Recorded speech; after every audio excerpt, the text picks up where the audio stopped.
All right. My name is Tamara Farabee, and I am one of the executive directors for the National Association of Black Counselors. I am the director for um, Human Services Administration, and Dr. Faye Barner is the other executive director, and she's the executive director for higher education and counselor supervision and education. We are so pleased that you have joined us. We are excited about this panel and the discussion today about Black men and Black women.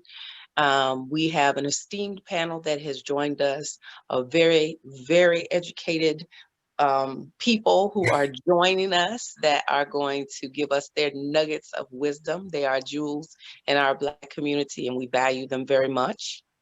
And so we are thankful to them. Our host today is Dr. Nick Battle, and Dr. Battle is a licensed clinician in the Maryland, DC area and in Virginia. He holds a doctoral degree in counseling psychology and is the managing principal director of the Bridges Wellness Group. Dr. Battle also serves as the vice president of the National Association of Black Counselors and is the founding member of the Maryland, DC chapter for National Association of Black Counselors. So with no further ado, I will turn this over to Dr. Battle. Good afternoon, everyone. Thank you all for joining. We have a very, very wonderful panel. As I told Dr. Furby and Dr. Barner, I'm speaking that into your life, Tamara.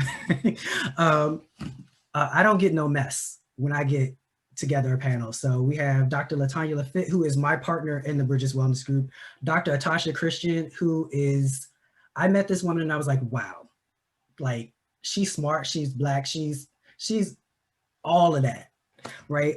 Dr. David Ford, who is an educator, he's a musician, he's got so much going for him. Like, yeah, he's a star in the universe. And then my pastor, Reverend Darrell Owens, who is an author, he's a coach, he's written books on Black relationships. So he's not Steve Harvey, but he's somewhat of a relationship guru. And so I have this esteemed panel before, and I'm going to let them introduce themselves. I have some very broad questions. We're not going to come to any definitions of things, but it's to start a conversation that needs to happen in our community and needs to continue to happen. To look at how we see ourselves in relationship to each other and how we see ourselves in relationship to society and how we see ourselves in relationship to community. So I'm going to let them introduce themselves before we jump right in. We'll start with age before beauty. And because I know everybody's age, we will start with Reverend Owens. And then Dr. Ford, Dr. Lafitte, and Dr. Christian. Hey, everybody. I'm very glad to be here. As Dr. Battle said, I'm Pastor Darrell Owens, and I've been pastoring here in the Washington area for about 20 years. I've been counseling strongly for the last 10 years, relationships with couples, kind of digging into that particular area. All of my thoughts, my opinions, and my conclusions are based off of long-term, consistent analysis and observation of the way the final product of human behavior concerning relationships. So we watch what people do, we see it consistently happen, and we look at that, and the very wise saying says, to continue to do the same thing, expecting a different result, is the definition of insanity. So I'm glad to be here and to share my perspectives. Thanks. Dr. Ford. Good afternoon, everyone. I am honored to be in the presence of such beautiful Blackness today. After a good Black Sunday morning sermon from a Black church service and a good Black choir, I'm here with the Black folks talking about Black people. And there is not a better place that I would love to be than amongst my brothers and my sisters. I want to thank the National Association of Black Counselors for allowing me this opportunity. I am Dr. David Julius Ford Jr., and I'm a native North Carolinian from rural North Carolina. where we make the best barbecue of any state in the country. And I live on the Jersey Shore. I am a third-year faculty member at Monmouth University in the Department of Professional Counseling. I'm licensed in North Carolina, Virginia, and New Jersey. And I'm also the president of the New Jersey Counseling Association. And I sit on the board of directors of the LGBTQ Scholars of Color Network. Dr. Lafitte. Good afternoon. So if you all hear any noise, that is my office is below a church. So they're still carrying on at this time. So just bear with me. But I am Dr. Latanya Lafitte. I am, as Dr. Nick stated, I am his business partner. So I'm the clinical director for the Bridges Wellness Group. I'm licensed in DC as well as in Maryland. And I'm also the military representative for Maryland SAGE, formerly known as Maryland LGBT. Dr. Christian. Hi, everyone. My name is Dr. Tasha Christian, and I'm honored. I'm going to echo Dr. Ford in this part. I'm honored just to sit around all this melanin. So it's something that I have needed today, and I'm looking forward to it.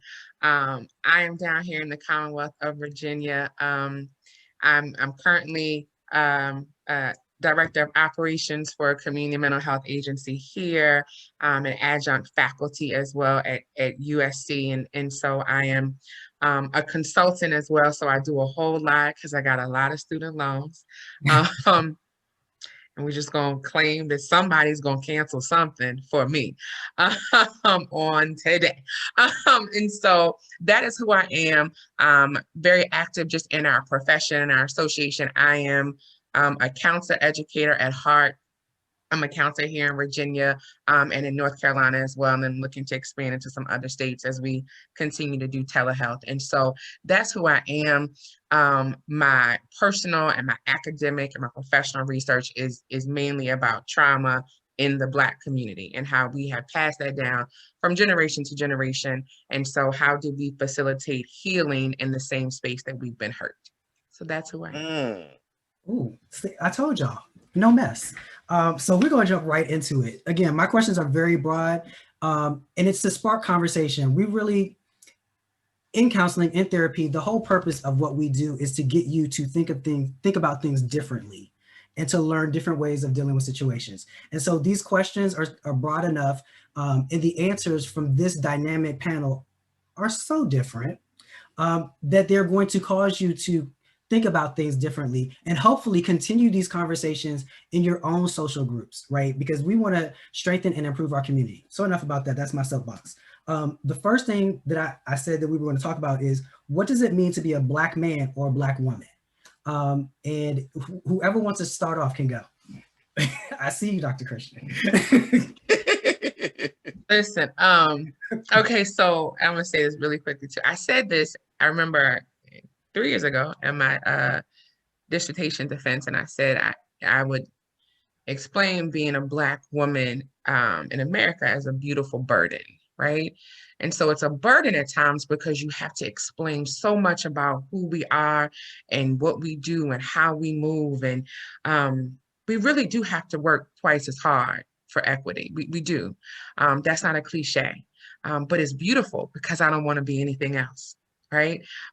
It's beautiful because the nuances of who we are, I can walk in the room and see Dr. Latanya, and we can make eye contact, and within 5 blinks, we can read the room. And so I know if she needs me or if she got it. And so that's what I would really explain is being a Black woman here in this country. And right now, being a Black woman is empowering, but it's come with a lot of burden at the same time. And we're a little tired. And so I think we're looking to find celebrations at this time. And so I would say it's tiring, but again, I would not want to be anybody else. And I echo what my sister, my friend, my mentee, my colleague just said. For me, and we said this earlier, you know, we really can't define what being Black in this country is, or being a Black man or a Black woman. Because, you know, we get into trouble when we try to define it. Someone's going to be left out of that equation. And someone who identifies as queer, a lot of times we're left out of that, the conversation about what being Black is. And so we're left to conceptualize ourselves, our own version of Blackness. So for me, being Black is being all of what Dr. Christian said.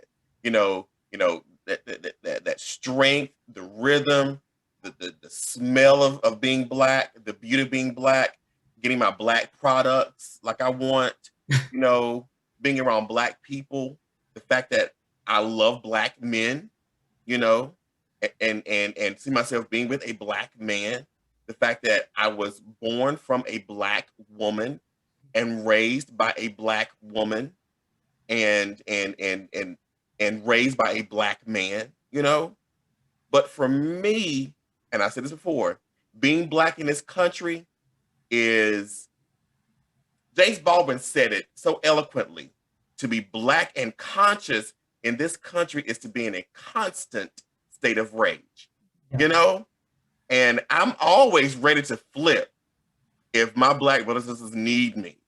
I'll pull up my knife and cut a bitch's or bastard's throat if I need to,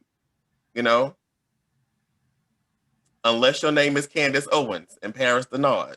But, anybody else, that was a joke. They might get cut too. they might get cut too. But I'm that's how I am, because I see how the outside world treats us as Black people. And so, we're all we've got. And so we have to be that person to say, hold up, wait a minute. Don't put your mouth on my boo now. That's my brother, my sister, my friend, whatever.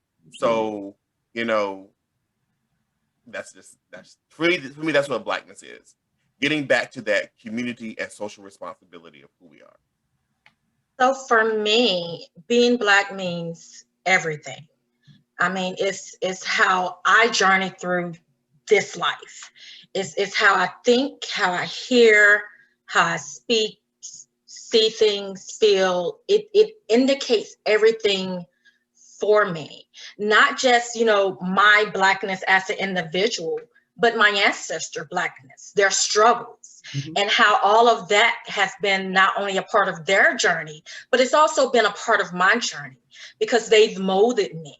So that is what my Blackness means to me. It means that everybody journey who is within my line, and also everybody's journey who looks like me. Because even though we may not have had the same situations, we've all had some sort of struggle with this thing that's called color, based off of our appearance, our Blackness.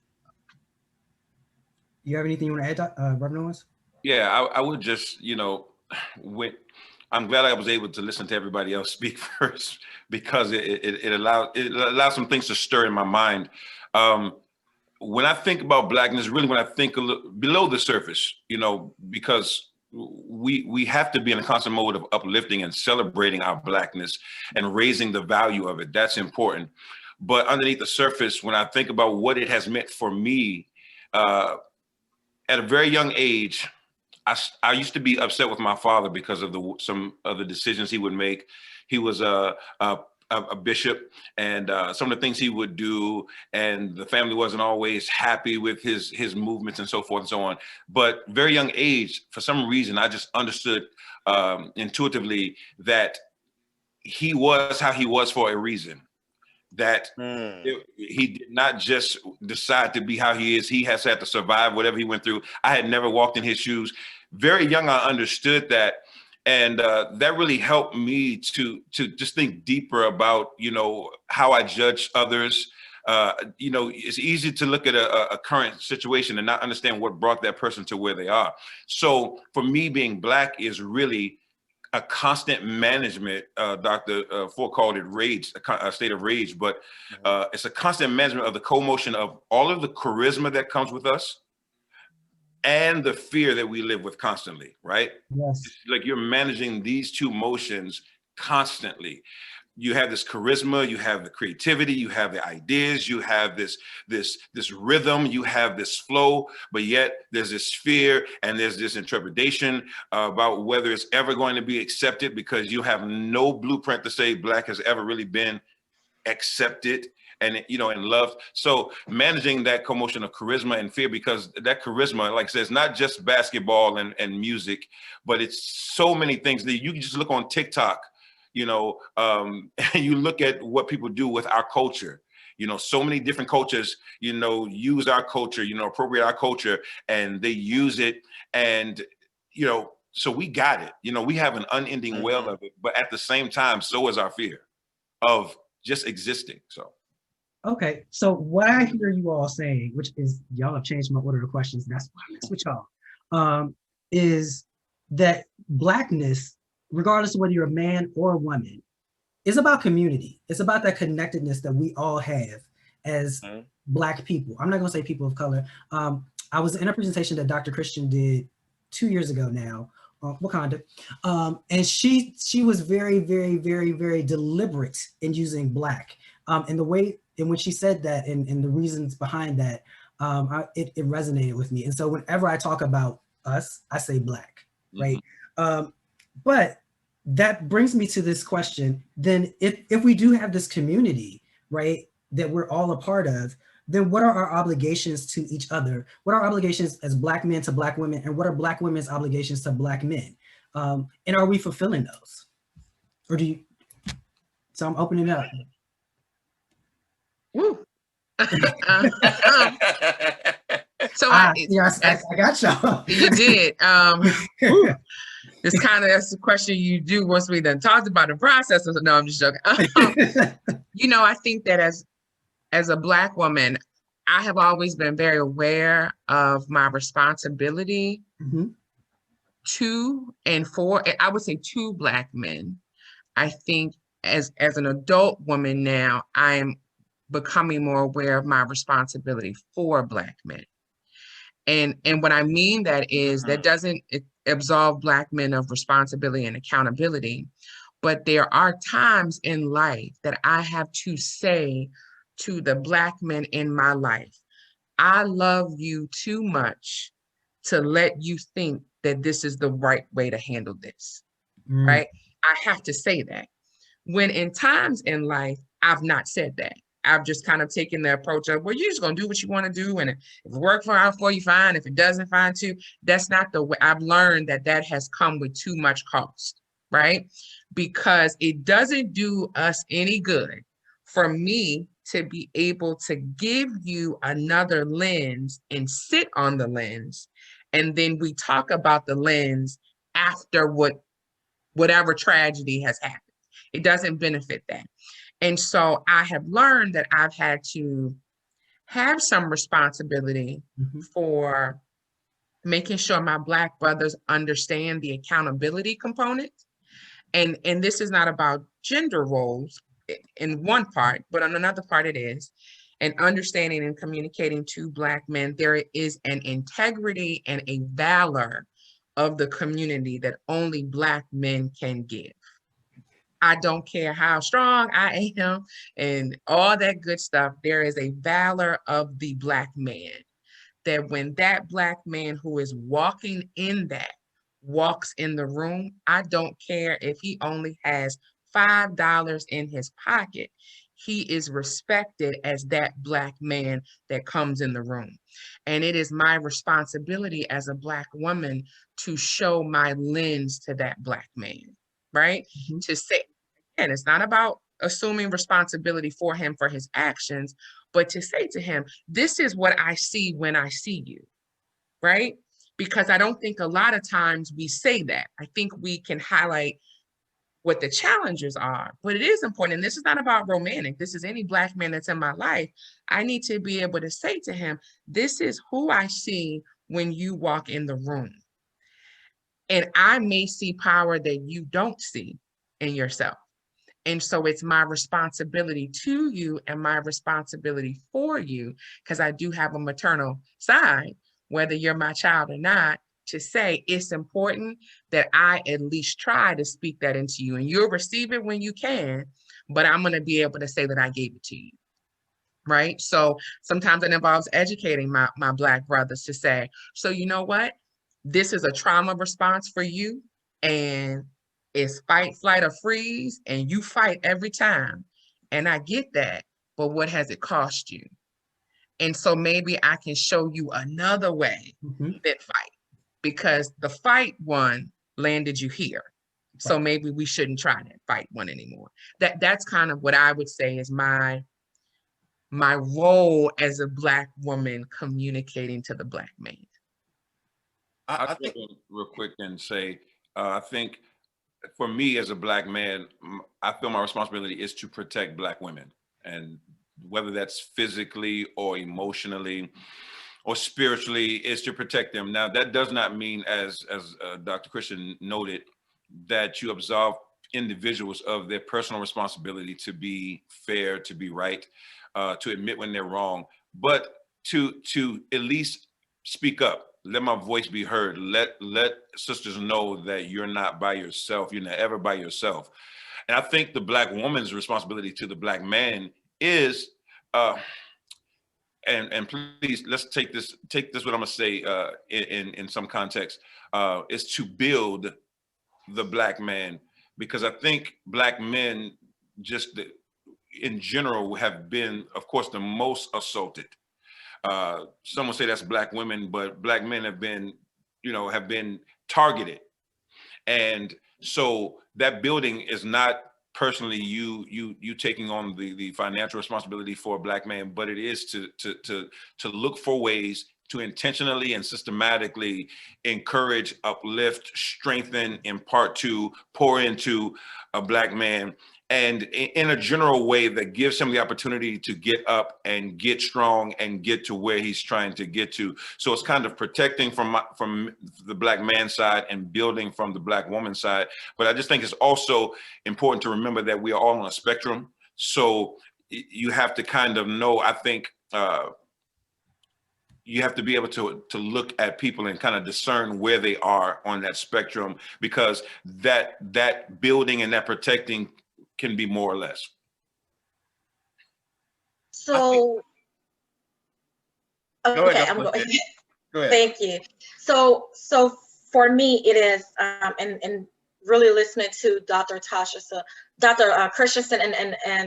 and the Reverend here, it's about holding them accountable, holding Black men accountable, and at the same time honoring them in their role, allowing them to be men. And sometimes women forget that it's also about the honoring process. And because a woman may be hurt or angry, the delivery process just doesn't come over the way in which the message is going to be well received. So in that same process, we have to not only just honor the Black man, but as Black women, we have to honor ourselves and hold ourselves as to the same high esteem of accountability as we hold the Black man. Dr. Ford? Sure. Ooh. I'm getting a second sermon today, and it's packed with some good nuggets. I think for me, and my responsibility to Black men and Black women is, I have this thing is, if I have a seat at the table, I have to create another seat and hold that seat for my Black brothers and sisters. And because I'm in a place where I do have some influence, I'm going to use that influence to make sure that my Black brothers and sisters, also have access to what I have. Prime example, because I work in an academic institution, I'm a professor, and I make sure that I get access to places that others do not, because I'm strategic about that. Like, if I can get to know the powers that be, I'm going to do that because I have an agenda. I have an agenda. And my agenda is I'm about to make this place black as fuck. Right. So there's talk of us being able to hire, you know? And I'm like, if I ever find out that we have a position open, first I'm going to say, let me chair that search. Let me chair the search. And I'm going to put together my own search committee. And I know who I want in the search committee, you know? And then I'm gonna say, hey, we got a position open. Apply. Just apply. Just apply. And so that way they won't have any excuses to say, well, we can't find any Black and brown talent like the CEO of Wells Fargo said, you know? I'm like, no, that's a lie. You have all these folks in this applicant pool, and they're all good folks because I know them. Okay, let's look in the pool. So for me, my responsibility is making sure that my brothers and my sisters have access to the things that we have and sharing the privilege that we have because we're in this together. Oh, I like that you said that, right? Because that's bringing me to the next topic. We are in this together. We've talked about being Black as being community. We've talked about our responsibility to each other is honoring, protecting, helping to uplift and build Black men and Black women.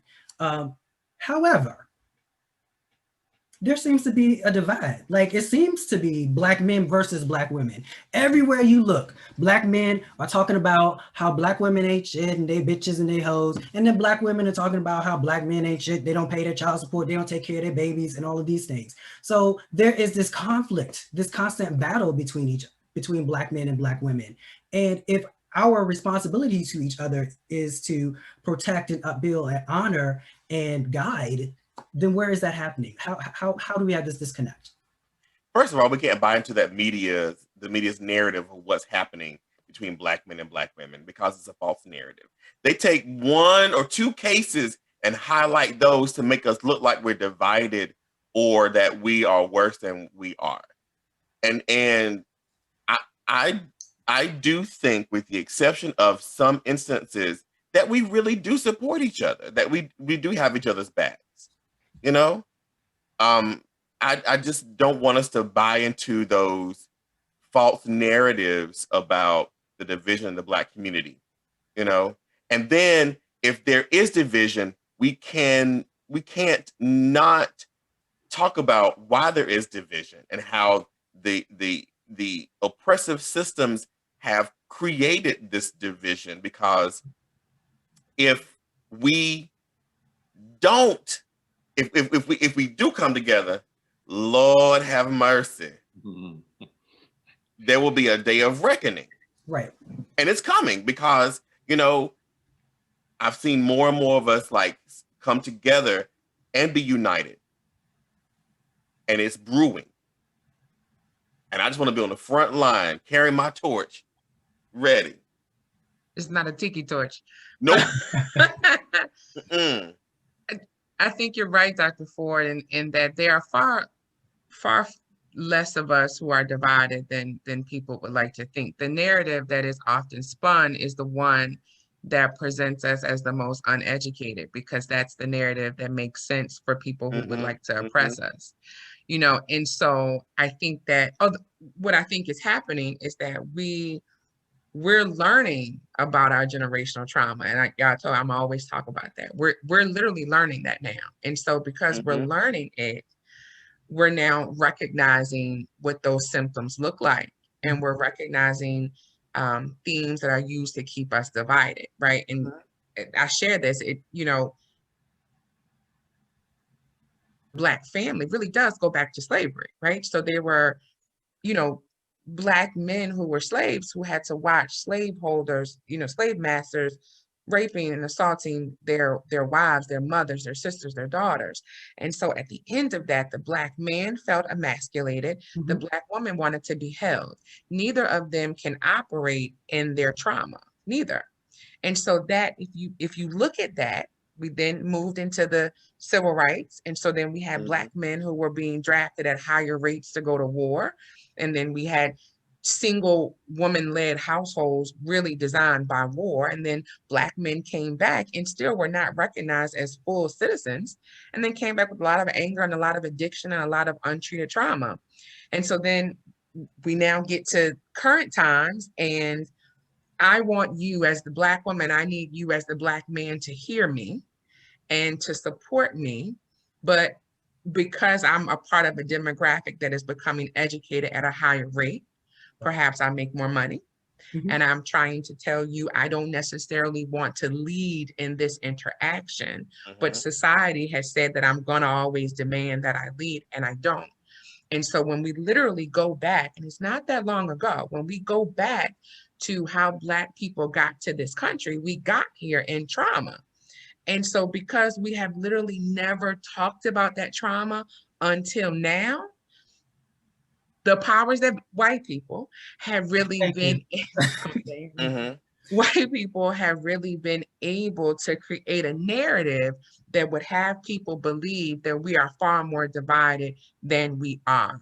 It is a far better narrative to spin that the Black men don't support their families and households and are all selling drugs or on drugs or killing people, and Black women are too strong for their own good and walking around with 15 babies by 15 men. And it's a better sell when you want to keep a powerful group oppressed.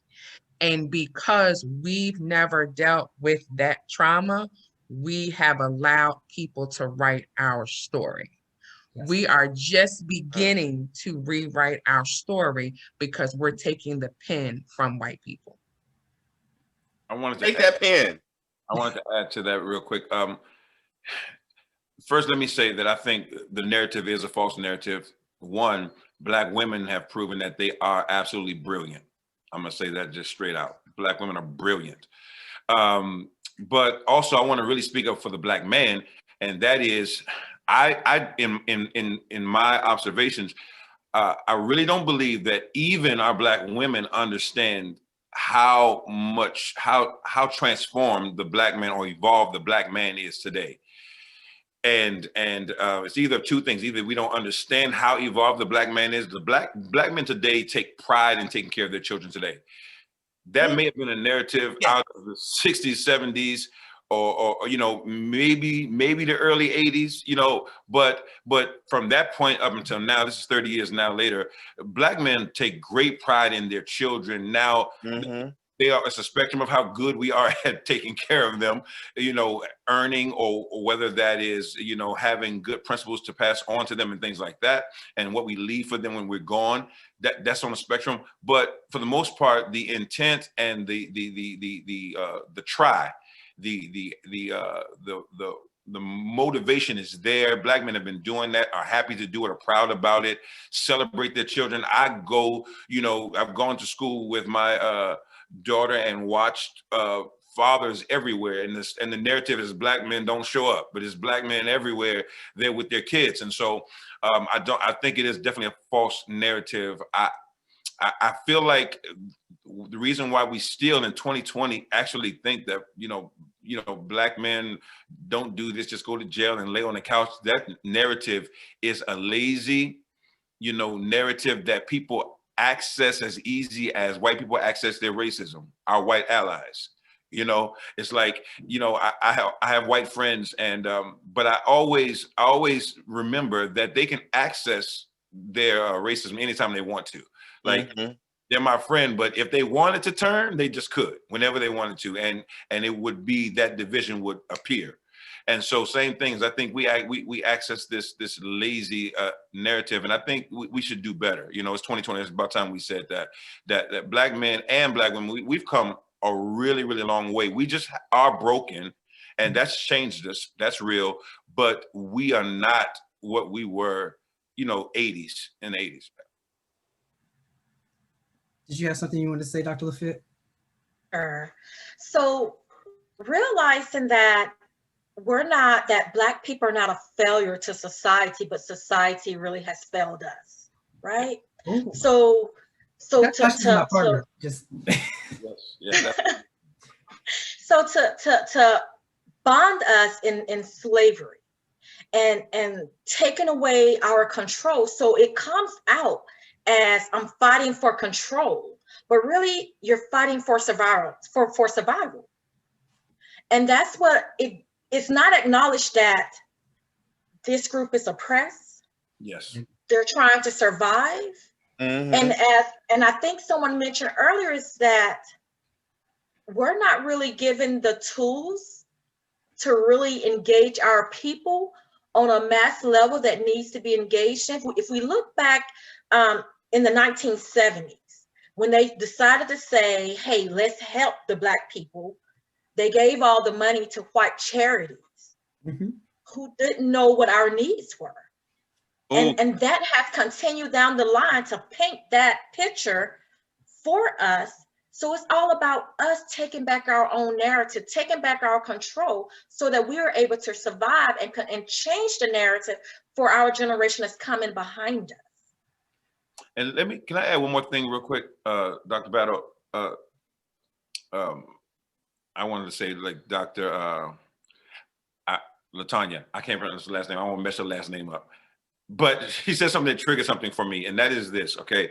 And I'm gonna say it very quickly, and that is, this is a part of, this is leading us back. If we follow the root of this problem, and we're talking kind of at it and around a little bit, but if we follow that root, it's gonna lead us back to our Orthodox Christianity.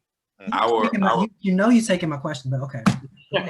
It's gonna lead us back to you know, to how we were kind of conditioned to operate and to think. And so, but I don't want to run into your question or go into it too far, but the way we've been conditioned to operate out of our religion and things like that, it has a very adverse effect on how we are healing, how we are dealing with one another, so forth. So in other words, let me give you an example real quick. And that is the idea of money. Because Black people have been oppressed since we stepped foot in this country, and we were robbed, and even the people who let the slaves go got paid. Yes. Money has been seen as success. Think about our Black preachers and religious leaders who reinforce that by saying that you're blessed if you have money. So now everybody is praising God or seeking God in order to get the money so that they can be blessed, but that also will translate into success in our culture. And it's like, if money is then we make money the God, because money is the thing that determines whether you're okay, valid, successful, blessed, and everything. But we never had it. Yes. We never had it. And so just that one thing right there, if that is the dividing factor, we have no escape. There's no way out. Because if we've all agreed that that is what it means to be blessed or to be successful. And again, I say it started with our white Christian teachings, but then you change the face and you have Black Christian leaders who I believe erroneously teach or mistrain many Christians when it comes to managing the idea of God and money. I mean, it's pretty clear what Jesus said about money in the scriptures, but we preach around it to get to our point because we want the money to come into the church.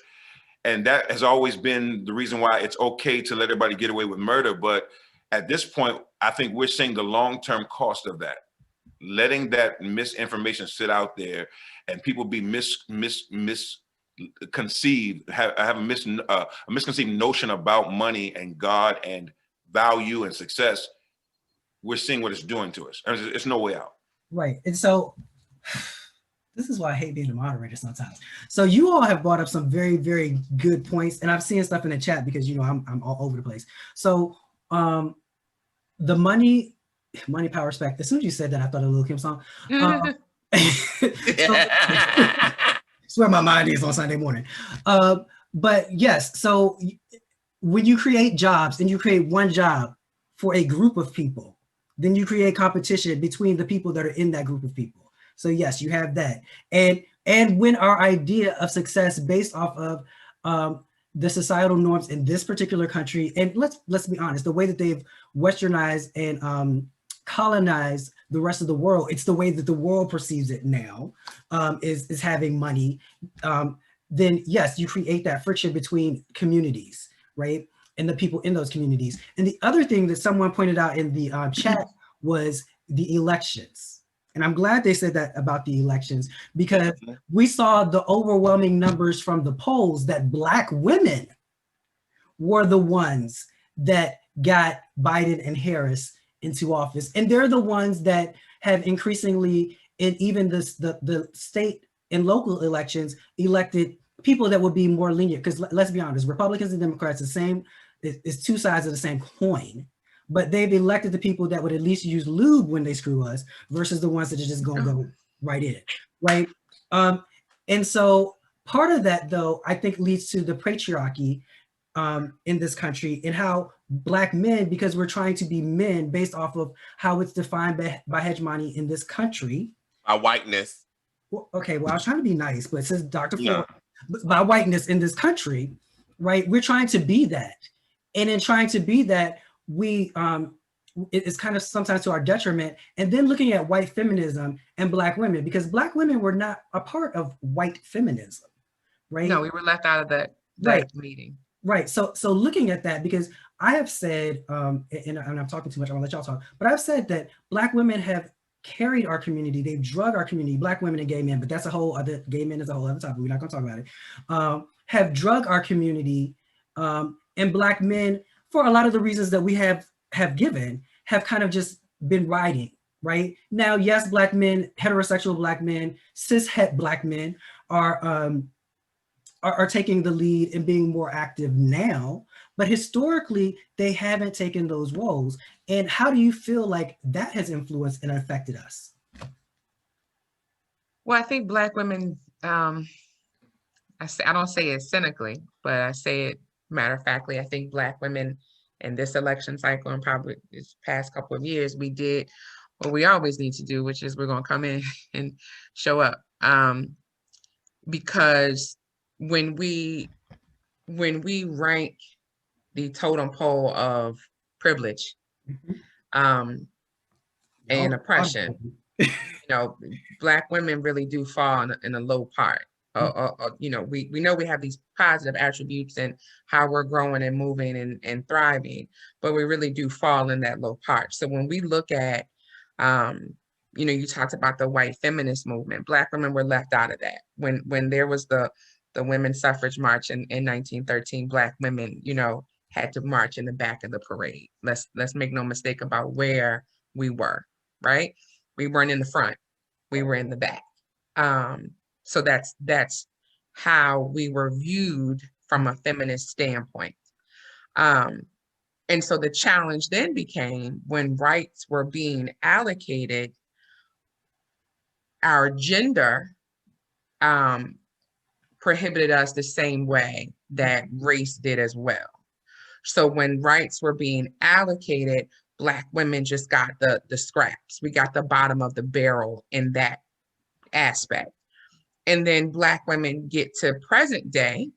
And what we're saying is that, listen, we have a sister in this race, right? And so what we're not going to do is have somebody tear our sister down and we not show up, right? I don't care, you know, and so I'm a member of a sorority, right? And Madam Vice President Kamala Harris is a member of a sorority as well. We're a part of two different sororities. It was not about any of that.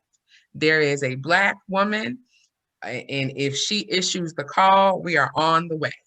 When Keisha Lance Bottoms was going through that, just people just attacking her in Atlanta, Black women mobilized. There's no denying that.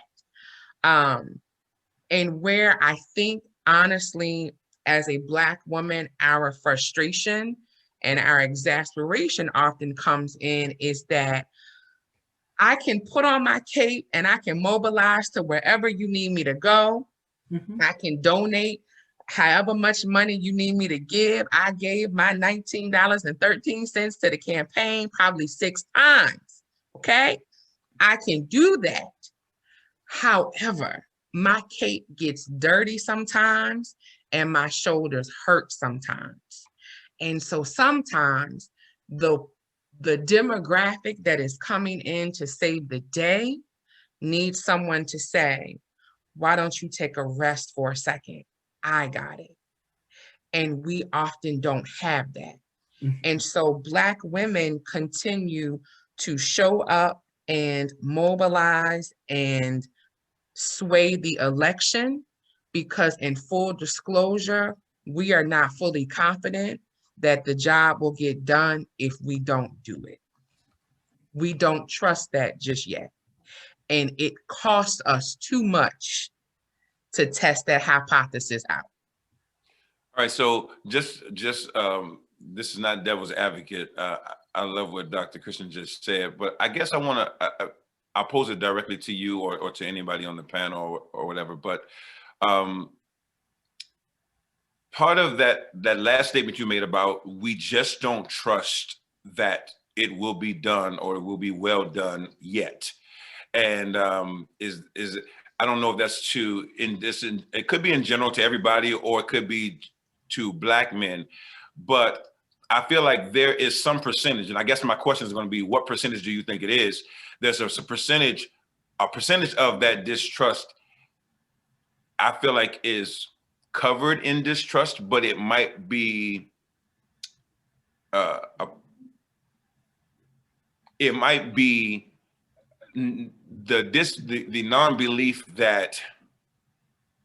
non-belief in another's way of doing it, right? Because we all have these like our own personal ways of doing things. And I notice a lot of times when I'm with Black women, we all a lot of times share different ways to get the same thing done. And yeah.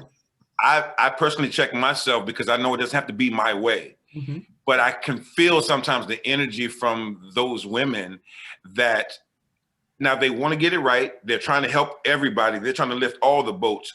But there is a little, I have to do it this way. I got to do it my way so it gets done. Yeah, so it's a little control there somewhere. So what percentage of that is just